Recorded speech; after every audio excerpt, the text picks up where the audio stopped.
Hey everybody, just checking in, doing some studying tonight in Matthew, and I put a connection together with the comment someone made about gardening and how I'm really doing it all wrong, and they have a better way.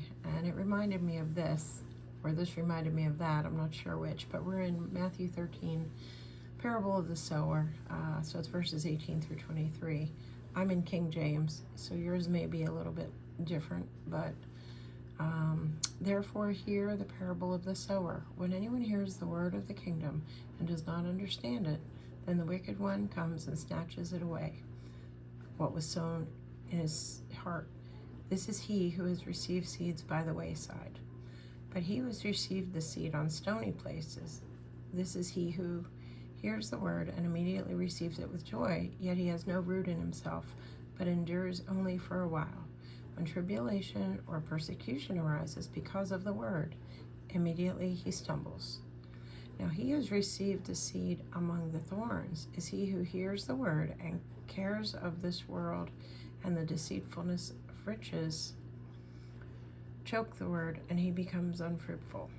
But he who receives the seed on the good ground is he who hears the word and understands it, who indeed bears fruit and produces some 100-fold, some 60, some 30. So this was interesting because I am well into garden mode. I have seeds I've saved myself, seeds I bought, seed that people have given me.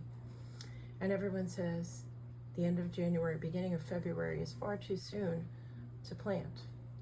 But here's the thing about those seeds. They're not all going to take. There's going to be some that'll sprout but never go further.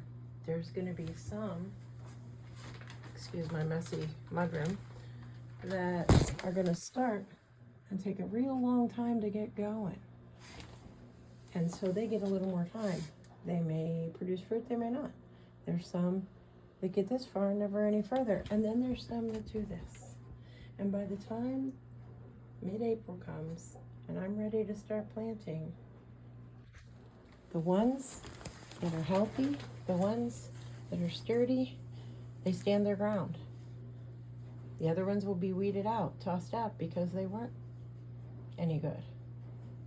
And I chuckle because every year someone tells me, you can't start seeds in January or early February. And every year I have a spectacular garden because I do just that. I know some aren't going to fall where they need to fall. Some will fall in the thorns. Some will never produce fruit. But the ones that do are going to be strong and sturdy. And so I just think it's interesting when we can tie our everyday lives into these parables that Jesus made for us to understand. And those two connect for me. I hope you all have a good night and happy gardening.